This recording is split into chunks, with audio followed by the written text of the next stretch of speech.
All right, 3, 2, 1. Action! Exciting. Good morning, everybody. This is your captain speaking, Jeff Britton. Cockpit Convos. Appreciate you joining in today with us, and I'm excited to introduce the world of aviation podcasting to Nicole Ashley with TitleQuest. How you doing? I'm good. I'm excited to be here. Are you? Yes. Yeah, I'm excited to have you up here. And as a matter of fact, I think you were saying this is your first time in a small plane, isn't it? It is. I actually had a lot of anxiety around this morning. Okay. I avoid what I call puddle jumpers. Okay. I fly Southwest because of that. And so there was a lot of anxiety, and I'm like really proud of myself. But and really, I think you've just made it a very comfortable experience. This is beautiful up here. Yeah. It's a real smooth in-air experience, and I'm very excited about this morning. Well, we got really lucky with the weather, so your anxiety, it all worked out, man. Yeah, because it's sure just a did. smooth day. We're cruising about 4,500 feet over North Carolina somewhere. I have no idea. I mean, I know where we're at, but I couldn't tell you what city we're over right now. But a really smooth day, and happy to have Nicole up here with us to talk about, tell her story and talk about what she does professionally, and hopefully see if she can help some of my viewing audience out and her viewing audience out. And so why don't you just give everybody the Nicole Ashley story? You can take it back as far as you want to, or whatever you want to talk about. Just kind of get to know you a little better. Absolutely. So my parents came here from Long Island, New York, and I was born at Portsmouth Naval. I grew up in Aragona. Middle school, moved out to Chesapeake, where I started in Great Bridge, and then Hickory High was built, and graduated from Hickory High here in Chesapeake. Okay. I have 2 beautiful daughters, married my high school sweetheart, recently separated and divorced. We co-parent very well. Cool. Found myself out of high school in banking, moved along the trajectory from teller line all the way up to branch manager, then moved over to the lending side, starting as a commercial loan processor, moved up and became a closing department manager. With what bank? That was with Bank of the Commonwealth. Okay. Left them a few years before they were merged with Southern, and I, at that time, went over to Landmark Title. Brian Clemens had approached me and asked me to assist him in starting up a brand new title company, Landmark Title, which is with the real estate group. Yeah. So that's where I began my settlement career. And was a processor, post-closer, handled the closing table, and after about a year and a half, we had added some team members, and he said, "Hey, I really like what you've done here. Will you move over to the parent company and assist me with managing multiple settlement companies?" And so I did. Cool. And now I'm COO of TitleQuest. We oversee multiple settlement agencies, and became a partner a few years ago. Wow. That's fancy. Congrats. Yes, thank you very much. COO, you're a C-suite. Yes. Love it. Yes. Chief Operating Officer. Yes, sir. That's fantastic. Well, I want to back up on the kiddos, man. I like talking about people's kids. So you got 2 daughters, you said, and what are they into? So I've got a 16-year-old who is in travel softball. Oh, that's fun. Yes. Really cheap, too. Oh, I'll tell you, right? it keeps us very busy. She loves it, though, has played since she was 7 years old. And then I have my 7-year-old who's everything opposite of my 16-year-old. Okay.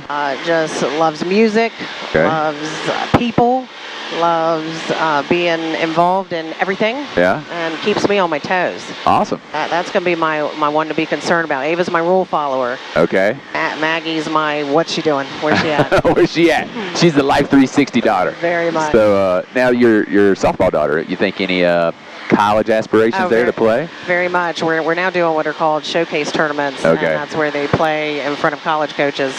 And so we just finished that season off last weekend, and she interacted with a few college coaches and is very excited about the possibilities. So going into her junior year of high school, that's really going to become a serious discussion in regards to where. Yeah. The only thing she's given me is she'd like to stay local. She doesn't want to move too far from her sister. Okay. She's very family focused. All right. Loves her family. So all you recruiters out there, be listening now. This is your star. What position does she play? That's right. She's pitcher and outfield. Pitcher. That's awesome. Yes. Could never do that. She has all eyes on her, all pressure on her. Right. Right. And I've been fascinated with that. I watched the World Series of that, and I never really watched softball like that.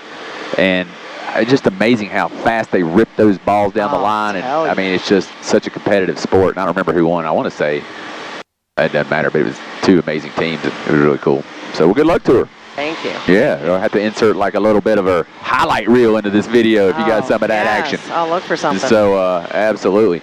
All right, so then you got into title, my version of my layman's terms, and I think you call it the settlement companies. Yes. And so, tell it, what in the heck does TitleQuest mean? What is that for the average Joe? What does that mean? Sure. So when you're buying or selling a house or even refinancing your home, the company that works with the lender and the real estate agents puts together all the documentation and works between all the parties. And then we insure the title. So your mortgage lender requires that your title insurance is issued to them, ensuring them that anybody in the chain of title that may have judgments that were missed or heirs that didn't get what they should have gotten when a house was sold, that there's protection if anything got missed in the chain of title. Gotcha. Yes. So you're on the hook.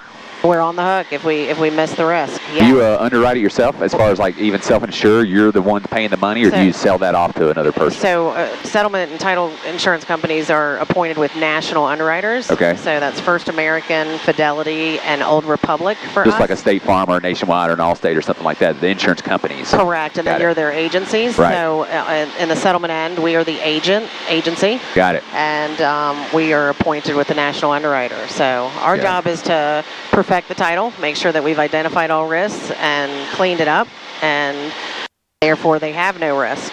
But if a risk occurs, they will cover the item.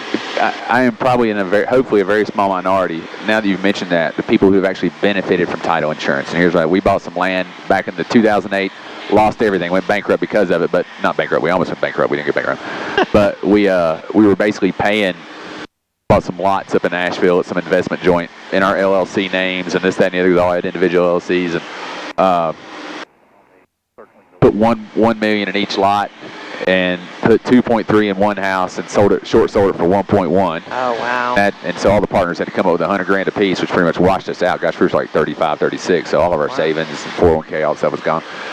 And then half the parties went bankrupt. The other half of the parties, there were only 4 of us, we had securities licenses to sell investments. And so you can't have a short sale on your license and keep your securities license. So we're basically paying $8,000 a month interest only to keep our jobs. Understood. With no way to get out of this thing. And then we realized, wait a minute, they put the documents in our personal names when it was supposed to be in our LLC names. Oh, wow. And so after like 5 years, we figured that out, went to the attorney, said, hey, man. And the guy's like, you know what? You're right. It wasn't titled correctly. We didn't do it right. We didn't do the loan. We didn't do everything right. So they whoever, I don't know if it's title insurance or somebody, some insurance somewhere, went and fixed the titles, which then allowed us to short sell the property because it was in our LLCs as opposed to our individual names.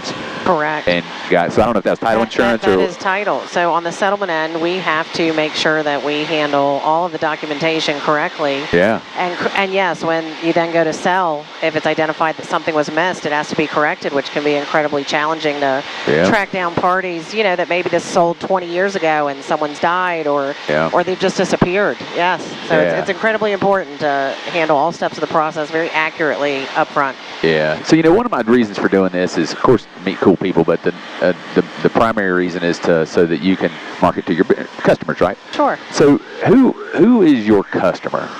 Real estate agents are our primary client because the consumer trusts the agent to assist them with the purchase or sale of their home, and then trust the agent to refer them to the additional providers who have to do their piece in the puzzle. Right. So real estate agents, but we also market and want consumer business because they're refinancing their homes where no real estate agents are involved. But in those scenarios, also loan officers are our clients. And so I would say our primary clientele is a real estate agent and a loan officer, but we also do work to obtain consumer business as well. So how do you market? I mean, what's your top 2 or 3 marketing tactics to get these realtors in? Sure. So really relationships. It's very much, you can do advertising, and we do, and you can do social media, and we do. However, it's really building relationships with these individuals, connecting with them and assisting them in building their business. And, therefore it builds that loyalty and reciprocation. And so that's really the foundation of TitleQuest is relational. Okay. Where I would say what has kept me there for 15 years and had me work from processor to COO and stay with the company is that we're relational, where a lot of companies in our market are transactional. Got it. We want the long haul, and Right. so we really invest in the relationship. It becomes a friendship. But yes, it's a business relationship, but it's also a friendship. Yeah, and there's the 757 is not short on realtors, so you've got plenty of opportunities Very there. much. But they're probably not short on title companies either. So how many title companies are there out there? You know, I'm not sure how many. I mean, we certainly have 5 or 6 that are our chief competitors.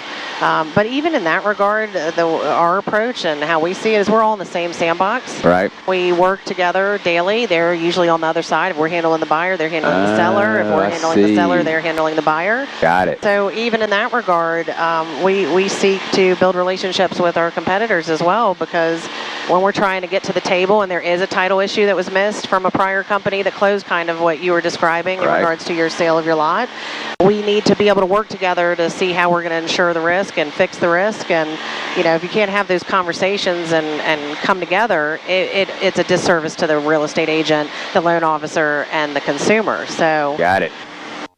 Relationships. Got it. Now, being back in the saddle and owning my own business, I've discovered the immense value of like networking groups and stuff like that. Do you participate? Do you go to some of those things? I do. I participate in Hampton Roads networking group in our area. Markella is a very dear friend of mine, and she formed that. And there's others that I'm involved with as well. And I also co-founded a group. We're in our 2 years, so we're going into our 3rd year. Ashley McDougall and I, for I would say probably a year or 2, would connect and have discussions on personal and professional challenges and successes, and would often walk away from those discussions mind blown. She's very creative, I'm very operational, and so we would share perspectives that we wouldn't have considered otherwise, because it's not our normal mindset. And so through those discussions, and then upon my separation from my ex-husband, we were like, why are we limiting this to just us two? There's power in collaboration and celebration. And so we formed Women to Women. Our first lunch was at a Caribbean jerk restaurant in Greenbrier. We had 15 women show up, and I had always been a very polished, how I show up kind of gal. I was very intent on building a career and a family, and wanting to, portray a certain image in the community. And for the first time in my life, I showed up to that first luncheon, and I just put it on the table. I was like, I'm recently separated. I'm struggling with my then 13-year-old daughter and 4-year-old daughter. There's things that are occurring in my home that I can't get control of. And I'm here today hoping that through meeting some new women and learning from different perspectives, that I can get a hold of that and become a better mom and a better person and a better leader and a better business person. And the next lunch had 30 women. The next lunch had 45 women. Wow. We have 1,900 women in a Facebook group. Congratulations. Yes. So that's awesome. So it's a private group. Women get added every month. So shout out to the group. How do they find your group on Facebook? It's women, then the number 2, so it's actually the number 2, women. So Women to Women is the name of the group. They just search it, and they'll see a private group. You just click Ask to Join. We also have a Facebook page and an Instagram page, also both Women to Women. And I think something that's been really helpful in our group is we do a mystery meetup each month. And so we have a Google Doc that gets published to our private group, and you just put your name as it shows on social media, your handle, and then it gets plugged into a random mixer, and it pairs 2 people. So if we get a sign up of 30 women, it pairs them into 2s, and then they connect and set up either a breakfast, a lunch, a coffee, a cocktail. And so every month we get pictures posted within the group of those meetups, and that's awesome. So these women are connecting with other women they wouldn't have otherwise met or known, and they're learning about their industries, their personal. That's a killer idea. Oh, it's amazing. That's a killer idea. That could go into BizConnect, into the Handler Network group. That could do all that stuff. Yes, wow. And because we tend to go to those that are maybe in a room and they're warm and inviting, and you gravitate the same people. Very much, and so this takes those walls down. I love it. And pairs 2 people together randomly. That's cool. We get so much great at our monthly luncheons. We get feedback of that is one of the things of our group that they love most. I think that's awesome. And we do a monthly lunch, third Thursday of every month. It alternates between Chesapeake and Virginia Beach, Cork and Bull, and Cantina Loretto. Cool. Virginia, this year, starting in January, this past January, we launched a Suffolk luncheon. Oh. Ashley is from the Suffolk area, and we wanted to expand it into her neck of the woods. Yeah. And so that's just now starting and growing, where we've got 15, 20 showing up, and we expect to see growth in that regard too. So it's an exciting way to connect, and in our mindset, it was for women to empower other women, where I think women tend to look at each other as competition and not celebrate each other and try to help each other. That's the intent of our group, is personally and professionally. Like, we don't come in there like B&I. This is very much come in as who you are and what you are trying to achieve personally and professionally, and let's talk it out and see what we can add to your mindset. Awesome. That's great. You know, vulnerability is powerful. Oh my goodness, and I will be the first to say I didn't possess it until 3 years ago. Got it. Yeah, well, once you're scary. Yeah, well, yeah, because a lot of times people aren't emotionally mature enough to handle the vulnerability or react responsibly to it. You know, and then also internally, the one that's being vulnerable, you have to be okay that you're going to be judged. Right. You have to be okay that you're going to have some people that are not your people. Right. And not take that personally and reflect inwards, and instead know, okay, yeah, that's right. There's all of us out here in the world. Sure. Not everyone is going to identify and understand, and that's okay. Yeah. And it's okay. Exactly. Life goes on, man. It does. And well, that's great. I love that you've had that success and created that group, and I can't imagine the lives that have been impacted by that. But do you know what I reflect on is, I think it's impacted me. Okay. True. Right. Truly, it's something that's given back more to me than, Ashley and I, we just put together an idea and launched it. Yeah. If it wasn't for all these women, it wouldn't have become what it is. Yeah. The success wouldn't be there. If women didn't sign up each month wanting to do a mystery meetup, that would have never taken the wings that it did. So it's given me much more than I think our idea gave them, if that makes sense. Yeah, it does. I help coordinate mission trips around the world at our church. And, oh, wow. And we tell people that, we're going to serve, right? We're going there with a mission to do that. But almost every time, every person gets more out of it than they give. Absolutely. I mean, they give a ton, but they don't realize how it's going to impact them personally. Absolutely, right? And it's just a big deal there. It's funny you say that. One of our members in our group, Andrea May, she owns a Ninja. Yes, for children in Greenbrier. I think she also has one in Western Branch. So she came to us for, she supports Operation Blessing there. Oh, my son works for Operation Blessing. Oh my, it's amazing. Yeah. So she supports them. Her Greenbrier location is right next door to them. And so she came to Ashley and I and said, I would really like to host a donation thing and a service thing with Operation Blessing for women to women. We said, absolutely, put it out there. We'll support it. I showed up to it and we packed bags for them to distribute out to the country. I have to tell you, I walked away from that experience thinking, when can I do this again? Yeah, it was just so an amazing experience. And then also in that, being with the other women that had signed up in our group for this experience, I made some additional relationships I would not have otherwise made. Right. Because we connected on something that we all found very fulfilling. Yeah, OB, man, my son, I might get the title wrong or something, but he's the Director of Finance for Disaster Relief, but he was frontline disaster relief. He's been to more countries in the last 2 years than I've been a lot of places. He's been a lot of places. He was in daggone Ukraine during the war, and Poland, and Turkey, and he's been all over the place. Asheville because of that stuff. And anyway, it's a great organization. So shout out to OB. Yeah. Check them out if you're feeling like in the philanthropic mode. Check out OB. Amazing organization. Well, it sounds like life is good, man. So you got a great organization you work for. You got a great support network. You got great kids. Yes. And listen, not everything's great. Well, but if you focus on that each morning, I write down 3 things I'm grateful for, and I make sure. And even if it's a day I can't think of something, it's a beautiful day. 100%, man. It's just as simple as that, because mindset's everything. Yeah, and we were being in a circle with Crystal. Crystal introduced us to this point. You know the Miles of Hope group. I do. I'm familiar. I watched your episode on them. Man, that's a bad day. We do not have bad days, people. If you haven't watched that episode, man, you don't have bad days. They had a bad day. And my sister and brother-in-law, I lost my nephew at a couple months old to SIDS, and they have bad days, right? But that's perspective. Yes. People get so bent over the most mundane things. Very in life, much. And it just drives me crazy. Anyway. And it's not to say those it is what it is, but you can't get lost in it. Yeah. And even those very tragic, oh my goodness, heartbreaking experiences. Look at what he's doing with the charity he's formed. Yeah, it's awesome. And taking something so painful and making it a blessing to others. Yeah. I mean, how powerful is that? It's great. Yeah, I look forward to that. They got a big event coming August 23rd, so my wife and I are going to go to that and check it out. But, yes. Well, so let me add rapid fire questions. All right. Okay. Let's see. First concert, best concert. Okay. So I went to my first concert my senior year of high school, so I was a bit delayed. Hey. And went and saw 311 Hey. at the Boathouse. I don't know if you have any familiarity with the Boathouse. All right, this is the crazy thing. So I've had a lot of people up here. Like, you're the third.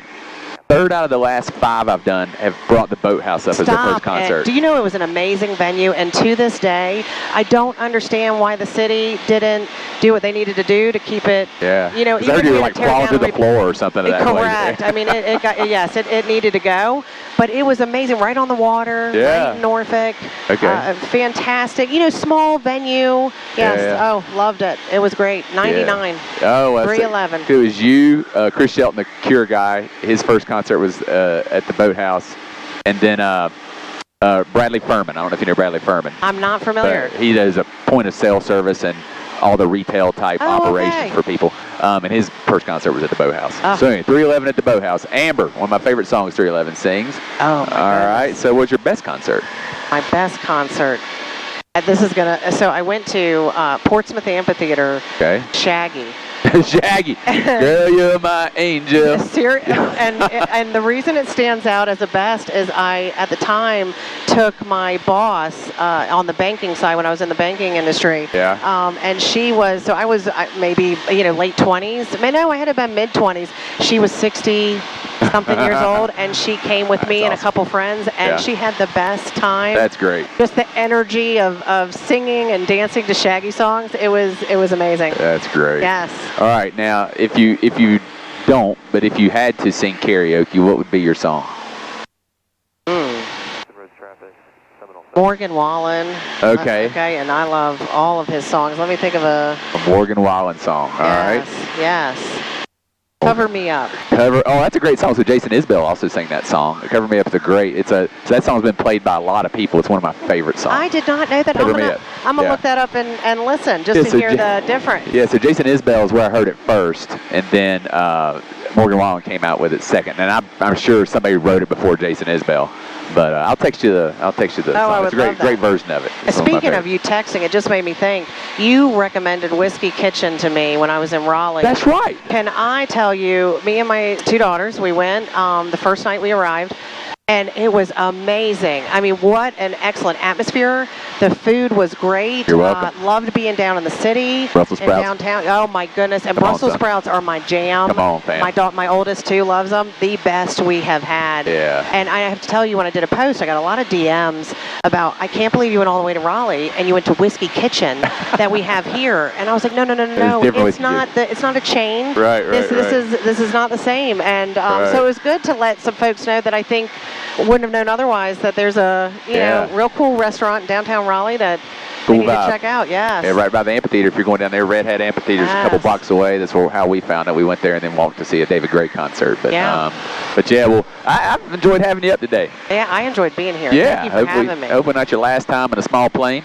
Yeah, I got to tell you, the anxiety's not there, so this will not be my last time. I've enjoyed this. I'm glad you did. And so if people wanted to get a hold of TitleQuest, specifically your TitleQuest, how would they get a hold of y'all? So TitleQuest.net. Okay. Or they can find us on Facebook or Instagram, TitleQuest. Perfect. Yes, all one word, not 2 words. Sounds good. Well, I appreciate you coming up today. Yeah, thank you for having me. And y'all, thanks for tuning in. And be sure to do the like and subscribe, all that good stuff fancy YouTubers ask you to do. And remember how we going to sign this thing off? Remember I told you? I do. All right, let's do this thing. 1, 2, 3. See ya!